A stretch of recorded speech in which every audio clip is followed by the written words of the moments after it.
এই যে এসিগুলি Mirpur BCB cricket stadium, Mirpur cricket stadium. তো এই এসিগুলি আপনার খোলা হইতেছে। এগুলো খুলে এগুলি একটা স্টেজ আনতে হবে। এখন এলোমেলো অবস্থা আছে, তো এগুলো ড্রেসিং করতে হবে। হ্যালো স্টাফ, এরা কাজ করতেছে। জেনারেল এসি, তারপরে ওয়ালটন আছে, জেনারেল, এগুলি 410 গ্যাসের।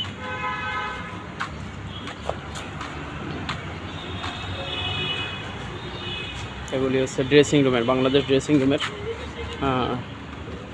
এসিগুলি।